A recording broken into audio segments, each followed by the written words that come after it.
é muito batido para nós, sempre que a gente conversa e que a gente fala sobre Deus e sobre como viver igreja, que Deus, ele deseja se relacionar conosco, né? O desejo de Deus é se relacionar conosco. E vocês entendem que Deus é todo-poderoso. Foi Ele que criou todas as coisas. Por que Deus não criou tudo certinho? De maneira correta, sem crise, sem queda, né? Sem pecado, criava todo mundo igualzinho, bonitinho, com o mesmo coração, adorando Ele, todos os dias, todos os momentos, todas as eras, tudo, né? Ele podia fazer desse jeito, mas por que Ele não fez? Por que Ele resolveu fazer Adão com aquele poder todo de se desviar? Por que Ele botou uma árvore no meio do jardim? Por que Ele fez a Eva curiosa daquele jeito? Por que Ele deu tanta liberdade no Éden? Porque Deus é um ser relacional. O intuito dele é se relacionar. O intuito dele não era ter um monte de cópias que fizessem a mesma coisa, que repetissem um processo. O intuito dele era se relacionar. Por isso que ele dotou a humanidade com essa capacidade de se relacionar. Ou não.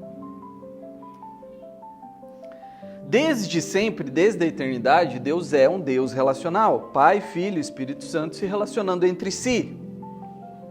E nada mais sincero que um Deus relacional criar esses seres, a criação, para se relacionar com Ele. Não porque Ele precisa, mas porque Ele pode e faz. Então Deus dotou a criação desse poder de se relacionar e de decidir se relacionar ou não. Em algum momento, a criatura decidiu entender a divindade. E ela decidiu entender a divindade através de uma pergunta, ou através de uma proposta. Se você comer, você será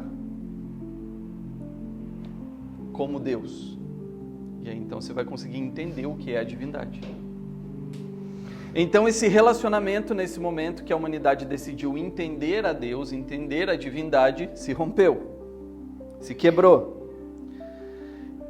E para que Deus possa se relacionar com essa humanidade, que depois da queda não quis mais se relacionar com Ele, Ele demonstrou as suas características através das suas atitudes em meio à história, que culminaram na morte e na ressurreição dele mesmo. Porém, para que essas suas características fossem reveladas de forma exaustiva, vamos dizer assim, não plena, mas exaustiva, alguns foram selecionados, escolhidos para conhecer o seu amor, a sua santidade, a sua proteção, enquanto outros ficarão na ignorância sobre esse Deus e vão conhecer a sua retidão, a sua justiça e a sua santa ira. Amém? Mas se esse Deus, ele quer se relacionar, e essa ignorância dessas pessoas não vai permitir que essas pessoas se relacionem com ele, como que Deus pode ser um Deus justo se nem ao menos ele deixou essas pessoas o conhecerem? O fato é que Deus, ele se manifesta de várias formas, e ele se manifesta em tudo, inclusive na criação, na natureza. E nós lemos isso lá em Romanos, quando Paulo escreve para os romanos. Tudo isso, a natureza, a criação, o universo, são um selo de identificação de Deus. Todas as mais remotas civilizações, elas entenderam ou tentaram entender a divindade. Inclusive, elas adoravam divindades que elas criavam para responder questionamentos que elas não conseguiam responder. O Deus do sol, o Deus da chuva, o Deus dos rios, das águas, enfim. Tudo isso para responder questionamentos que elas não conseguiam entender. Deus, ele também se manifesta através de uma convicção que nós temos dentro de nós de certo e errado. Ok? E as mais remotas civilizações tentaram entender isso.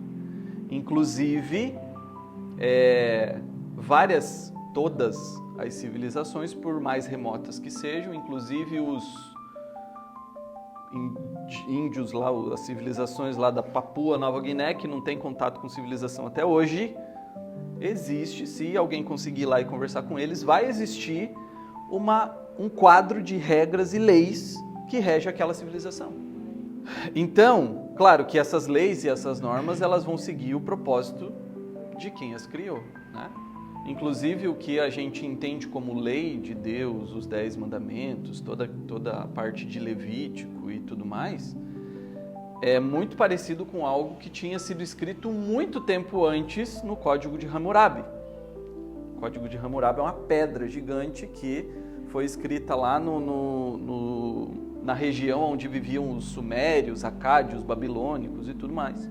Muito antes de Moisés, eles fizeram uma tábua gigante, assim, uma pedra gigante escrito, todos em cuneiforme, que é umas letras em forma de cunha, escrito leis que regiam aquela sociedade.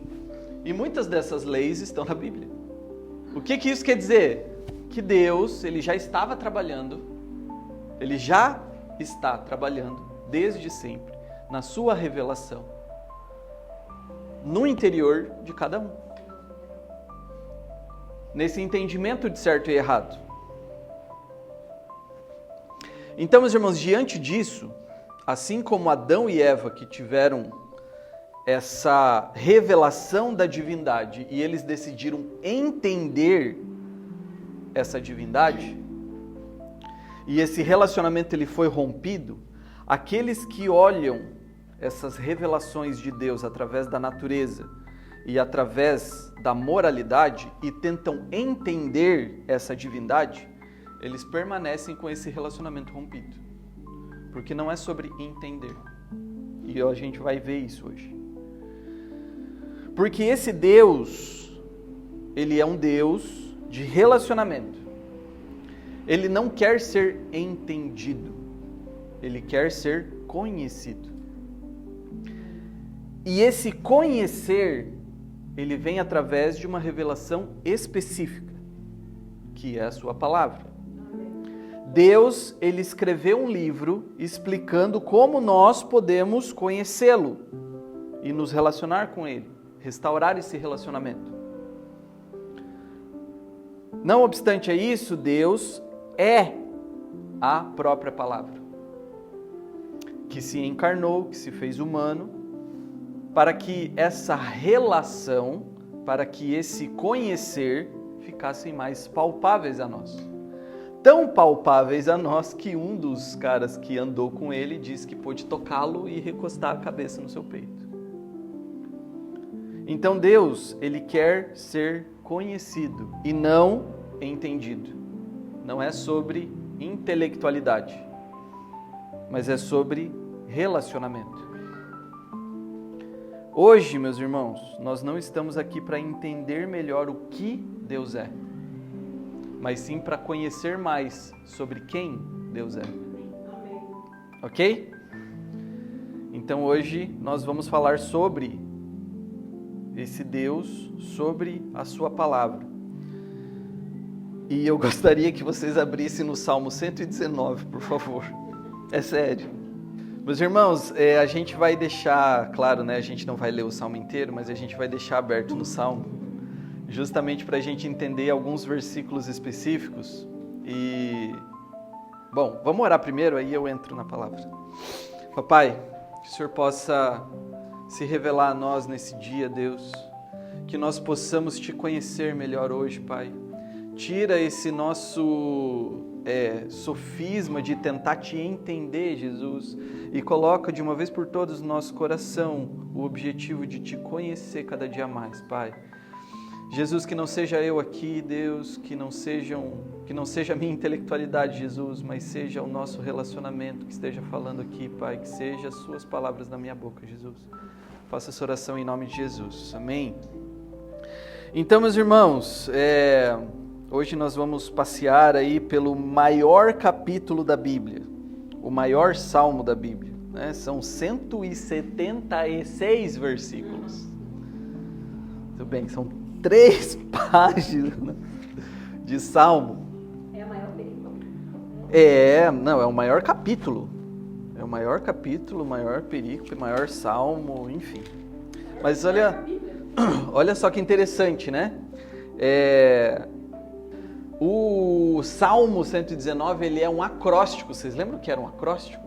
O entendimento do acróstico é você pegar uma palavra e daquela palavra, cada letra, você escreve um verso do poema. E olha só que interessante, né? Como são sagazes os hebraicos. Porque eles fizeram um acróstico com o alfabeto. É normal você ver alguns salmos nesse estilo acróstico, aonde eles usam as letras do alfabeto hebraico. Mas esse ele usa todas. Ou melhor, ele faz um grande verso para cada letra, né? Então é mais ou menos isso.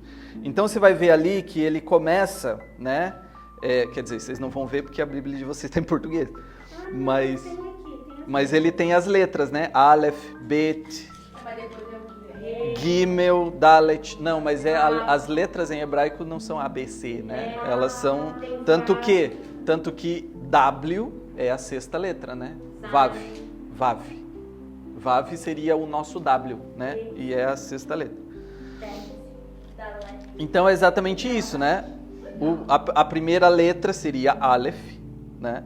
A palavra que estaria aqui, ou que está aqui em hebraico, é Ashre, e ele quer dizer abençoado, né? Abençoado. Se vocês lerem ali e tentarem encaixar essa palavra, né? Como são felizes os íntegros? Abençoados são os íntegros, ok?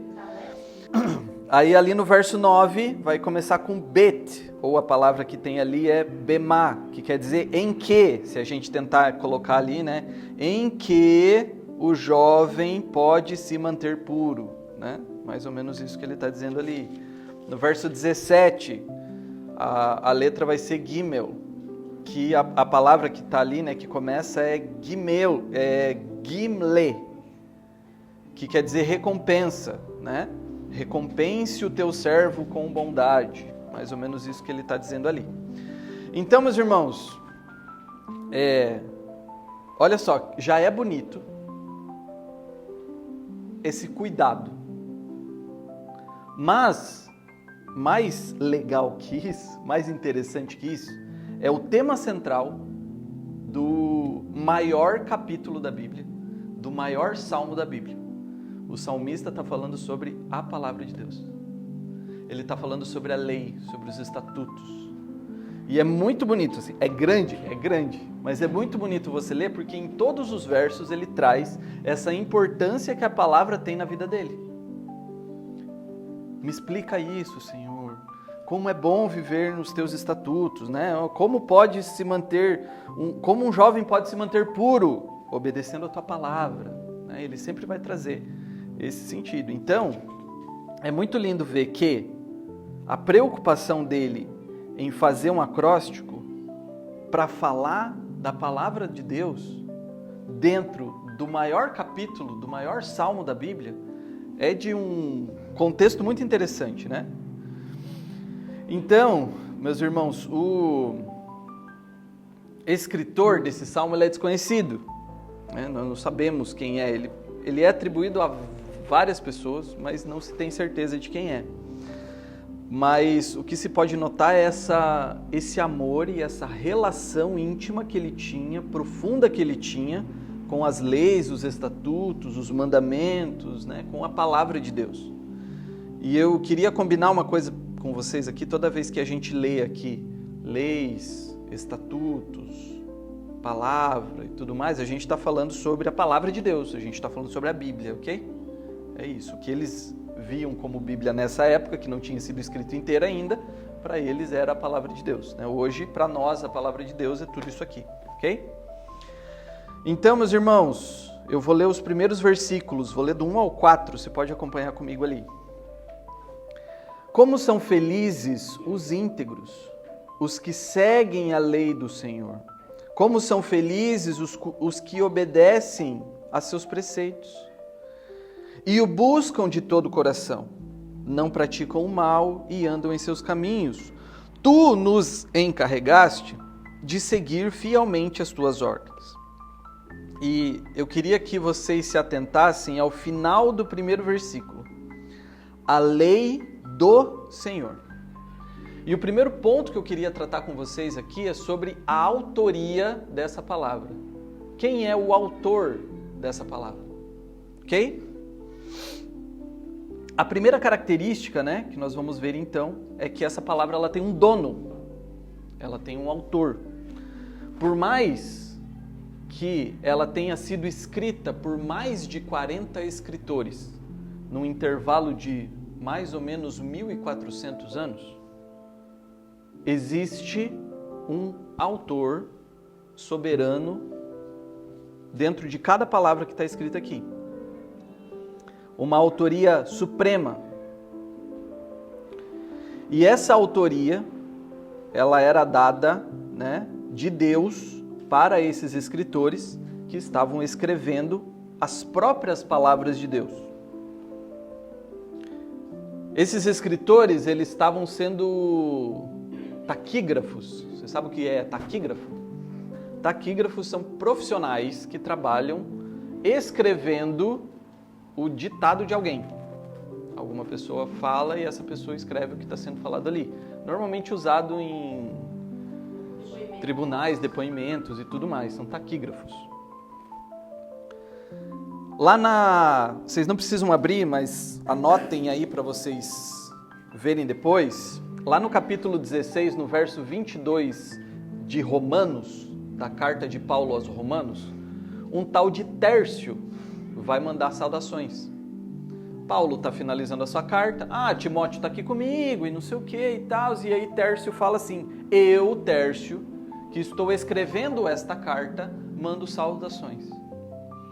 Mas a carta era de quem? Era de Paulo. Quem é que estava escrevendo? Tércio. Tércio era conhecido na época como amanuense.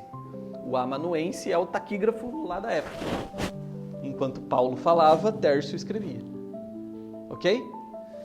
Então, vamos lá. Entendendo esse conceito, meus irmãos, algo que nós temos que ter em mente aqui é que essa palavra, ela é a palavra de Deus, que foi entregue a seus amanuenses ao longo do tempo. Amém. Deus falando para os escritores que estavam escrevendo, ok? E isso aconteceu ao longo dos séculos, para que eles pudessem escrever a nós sobre quem Deus é, sobre quem nós somos, sobre o que nós fizemos e sobre o que Deus fez por nós. Se Deus é o autor supremo dessa palavra, nós temos dois pontos importantes que precisam ser trabalhados nisso aqui, ok? Como essa palavra chega a esses escritores e da onde vem a autoridade dessa palavra, tá? Então, segundo ponto, eu gostaria de ler com vocês do verso 5 ao verso 7. Meu grande desejo é que minhas ações sempre reflitam os teus decretos. Então, não ficarei envergonhado quando meditar em todos os seus mandamentos.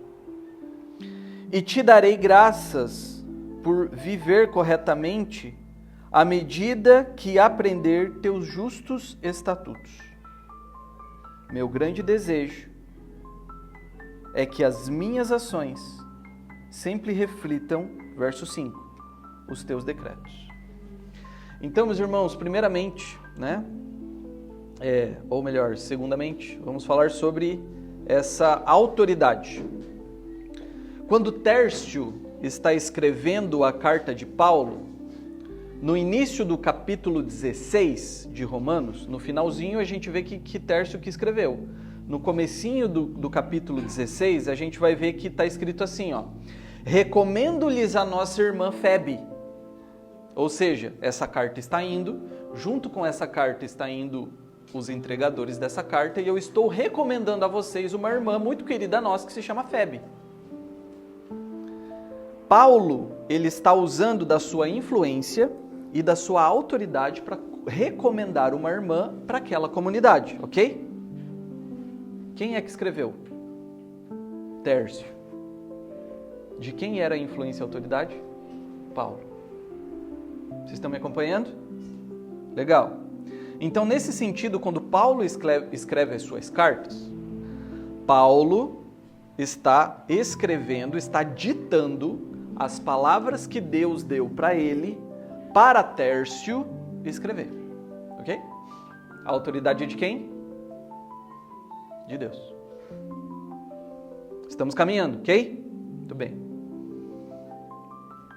Autoridade. Lena, o que é autoridade no teu contexto de profissional? Que é uma referência.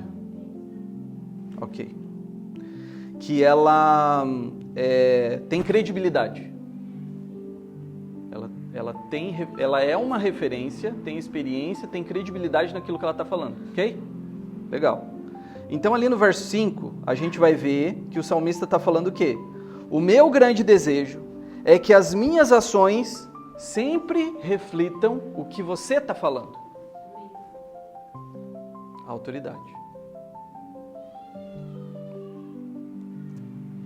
Essa autoridade, ela vem de uma referência de quem Deus é. E passa credibilidade através do que Deus fez. Ok? A ponto de exercer uma atitude no seu povo de seguir e obedecer essa palavra. Quando a gente está falando no contexto profissional da Lena, eu falo isso porque é uma palavra muito usada no teu contexto, né? Quando a gente está falando disso, a gente fala de alguém que tem autoridade, por quê? Porque ela é uma referência pelo que ela, do assunto, ela tem credibilidade por tudo que ela fez, e através do que ela fala, as pessoas acabam seguindo. Vocês entenderam? A autoridade. Então, a autoridade vem de Deus. Por quê? Ele é a referência, através da credibilidade do que ele fez, que é passada através do que ele fez. E essa autoridade, ela provoca uma atitude em seu povo que obedece os teus mandamentos e os seus estatutos. Amém? O outro ponto, então, meus irmãos, é como essa palavra chegou até esses escritores. E aqui nós entramos num conceito que se chama inspiração, que na verdade deveria ter outro nome, mas eu vou dissecando isso para a gente entender qual nome faria mais sentido, ok? E aí eu quero ler com vocês o verso 13. Verso 13. Recitei em alta voz todos os estatutos que nos deste. Que nos deste. Vamos entender como que esses estatutos chegam até nós. O salmista vai falar que Deus deu a sua palavra para que ela fosse recitada.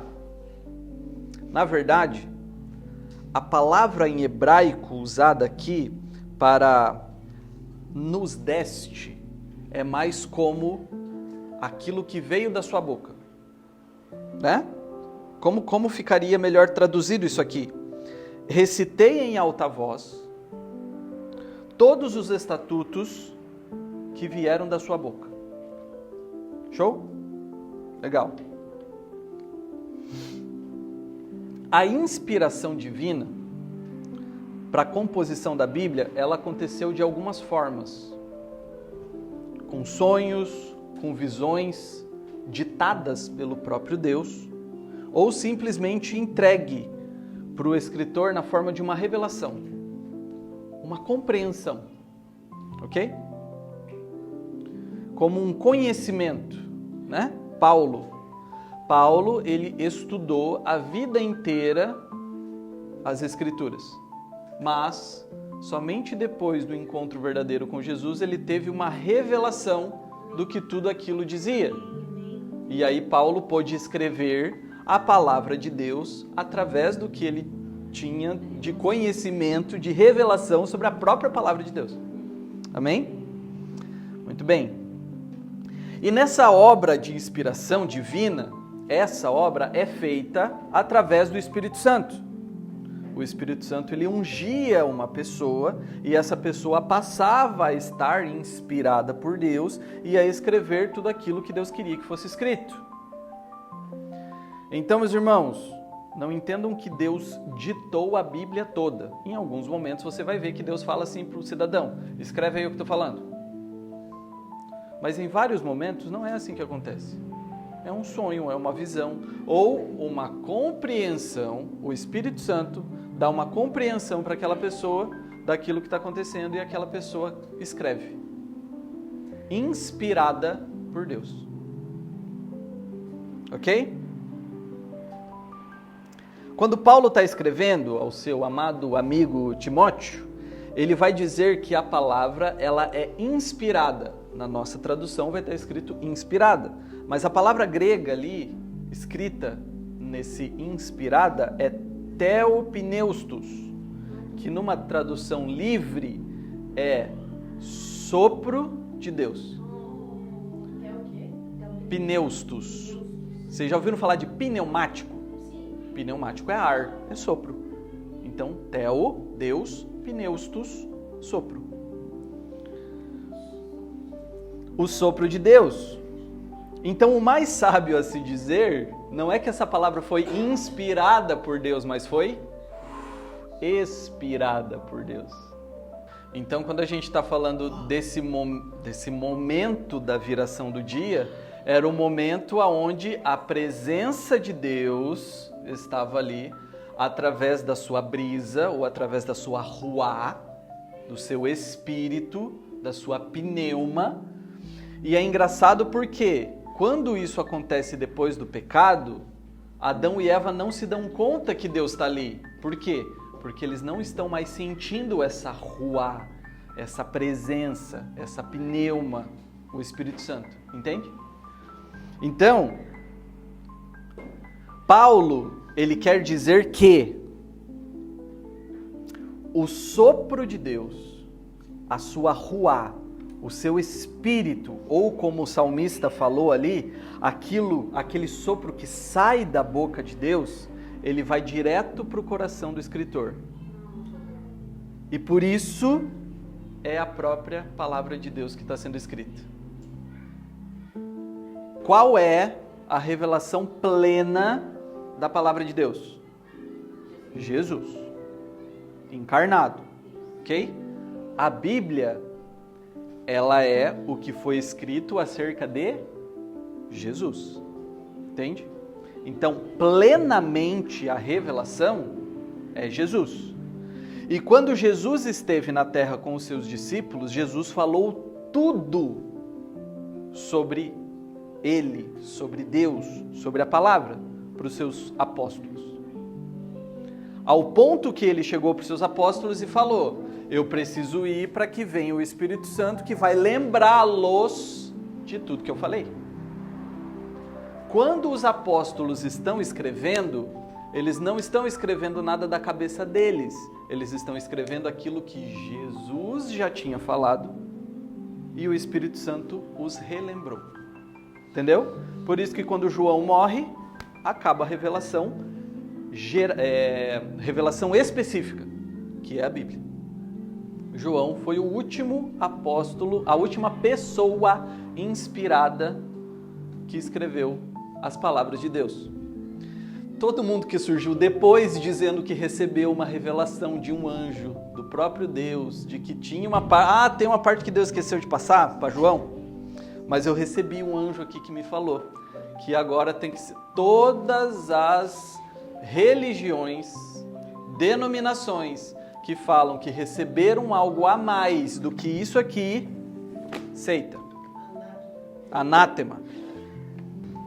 Vamos lá, meus irmãos. Outro ponto que eu gostaria de falar com vocês é sobre a inerrância. Vamos lá para o versículo 142. 142. A tua justiça é eterna e a tua lei é verdadeira. Eterna e verdadeira. Ok? Então, outra característica que essa palavra também tem, que essa revelação também tem, é que ela é inerrante, ou seja, ela não erra. Se a Bíblia tivesse como objetivo falar os números da Mega Sena, ela nunca ia errar. Ela poderia errar o número da trimania, mas da Mega Sena ela nunca ia errar. O que eu estou querendo dizer com isso? Que naquilo que a Bíblia tem o propósito de revelar, ela não erra. A Bíblia não tem o propósito de falar exaustivamente sobre física, sobre química, sobre geologia, sobre geografia, sobre astronomia. Embora fale, ela não tem esse intuito. O intuito da Bíblia é falar exaustivamente um único objetivo, que é apresentar um Deus, um povo escolhido que se rebelou e a solução para a reconciliação desse povo. E isso ela não erra. Outra característica é a infalibilidade. Ela é infalível, ou seja, ela não falha. No verso 142 a gente vai ver que o salmista vai falar que a palavra de Deus é a própria verdade. Ou seja, ela não contém erros e ela não contém falhas. Qual que é a diferença de não conter erros e de não conter falhas? Tá? Imagine um cidadão que está tirando CNH, está tirando a carteira de motorista, e ele acerta todas as questões da prova teórica. Ele errou? Não. Ele pode falhar no propósito de tirar a carteira? Pode. Porque ele pode reprovar no teste prático. Acabou. Ele não errou, mas ele é falho, pode ser falho. Ok? Aqui, meus irmãos, nesse ponto, nós estamos afirmando que a palavra de Deus é infalível. Se a inerrância diz que ela não erra sobre aquilo que ela está falando, a infalibilidade vai dizer que ela nunca falha. Sobre nada. Ela nunca falha e ela nunca irá falhar. Se a inerrância vai falar que ela não errou sobre tudo aquilo que aconteceu, a infalibilidade vai falar que ela nunca vai falhar. Tudo aquilo que Deus diz que ia acontecer, vai acontecer. Todas as promessas que Deus nos deu, Ele vai cumprir. Porque não falha. E aí, meus irmãos, gostaria que vocês voltassem ali no versículo 105. 105. Eu acho que esse é o trecho mais conhecido desse capítulo. E vai estar escrito o seguinte: a tua palavra é lâmpada para os meus pés e luz para o meu caminho. O Evangelho de João, no começo do seu Evangelho, ele vai falar que Jesus é o Verbo. O Verbo que estava com Deus, o Verbo que é Deus. O Verbo que estava com Deus na criação. E que a criação foi realizada através desse Verbo. E nós lemos lá em Gênesis, no relato da criação, vai dizer que Deus criou todas as coisas através da sua fala. Ele disse: haja e houve. Jesus é a palavra viva. Jesus é o Verbo encarnado. Jesus é o ápice da revelação de quem Deus é. Jesus é o ápice da revelação da palavra de Deus. Então, no verso 105, nós vamos ver que a palavra é lâmpada para os pés, que a palavra, o verbo, é luz para o caminho. Queria que vocês fossem lá para o Novo Testamento, João 8, versículo 12. Jesus voltou a falar ao povo e disse: Eu sou a luz do mundo. Se vocês me seguirem, não andarão no escuro, pois terão a luz da vida. Jesus diz que Ele é a luz do mundo. E Ele nos convida a segui-lo. Para que nós não andemos no escuro. Para que serve uma lâmpada para os pés? Para iluminar o nosso caminho, para que nós não andemos no escuro. O que Jesus está falando é que Ele é essa palavra. É que Ele é essa lâmpada. É que Ele é essa luz. Jesus é a palavra, Jesus é o verbo, Jesus é o auge da revelação das leis, dos estatutos do Senhor. Quando ele vai falar sobre as leis, ele diz: eu não vim abolir, mas eu vim cumprir plenamente, porque Ele é a lei, Ele é a palavra. A gente está falando de um Deus relacional, um Deus que se relaciona, de um Deus que tem o interesse de se relacionar conosco. E que Ele demonstrou essa vontade através da sua palavra. Nada mais bonito do que a revelação plena dessa palavra ser alguém que pudesse se relacionar conosco à mesa, sentado, conversando, que pudesse se parecer conosco.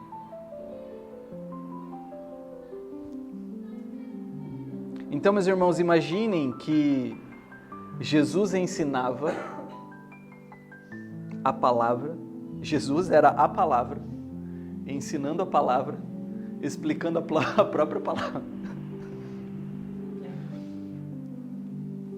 Gente, eu vou falar de mim, através de mim, explicando a mim mesmo.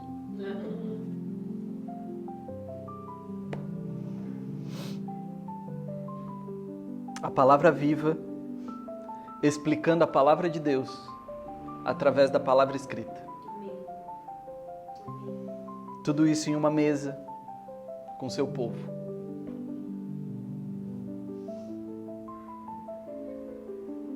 O banquete vai ser bonito, né? Amém. Meus irmãos, concluindo, o salmista, ele não está falando sobre salvação. Eu preciso obedecer os seus mandamentos, porque senão eu não vou ser salvo. O salmista está falando de um deleite de obedecer os mandamentos. Ele não está falando sobre salvação, ele está falando sobre um relacionamento. O salmista, ele não está preocupado em ganhar ou perder a salvação por obedecer aos mandamentos do Senhor, mas ele está preocupado em conhecer as leis e os mandamentos do Senhor para que ele possa se relacionar com Deus verdadeiramente. O salmista, ele não está preocupado em entender a palavra de Deus. Mesmo que se a gente ler esse salmo, você vai ver que a palavra entender está escrita várias vezes ali. Mas como a gente falou muito sobre tradução hoje, ele não está falando sobre um entender intelectual, mas sobre um entender espiritual. O objetivo do salmista aqui não é entender o que Deus é, mas é conhecer quem Deus é através da sua palavra. E sempre que eu quero entender alguma coisa, eu vou entender essa coisa com o pressuposto do que eu sei ou do que eu conheço. E quando eu quero conhecer alguma coisa, eu deixo de lado tudo que eu sei ou que eu conheço para simplesmente conhecer. Aplicações, meus irmãos. Primeiro, queria dizer para vocês sobre a revelação que nós devemos ter, sobre a relação que nós devemos ter com Deus. Que é uma relação de conhecimento e não de entendimento. quando nós formos ler a palavra ou estudar teologia, nós precisamos ter isso muito em mente, que o intuito não é entender o que está escrito ali, mas é conhecer o Deus que escreveu tudo isso. Não é entender sobre uma doutrina, mas conhecer o Deus que quer se relacionar conosco. O segundo ponto, que nós possamos ter essa sede de ler a palavra de Deus e praticar aquilo que Deus diz para Josué e também no Salmo 1, meditar na sua palavra dia e noite. Meditar na sua palavra dia e noite, todos os dias de nossa vida, até que Ele venha, até que a gente encontre com Ele. E por último, meus irmãos, que nós possamos compreender a importância que essa palavra tem para nós, através da sua autoridade, da sua inspiração, da sua inerrância, da sua infalibilidade. E por aquilo que Deus fez e ensinou, já que essa revelação, já que Ele é a revelação plena da palavra de Deus. Amém, meus irmãos?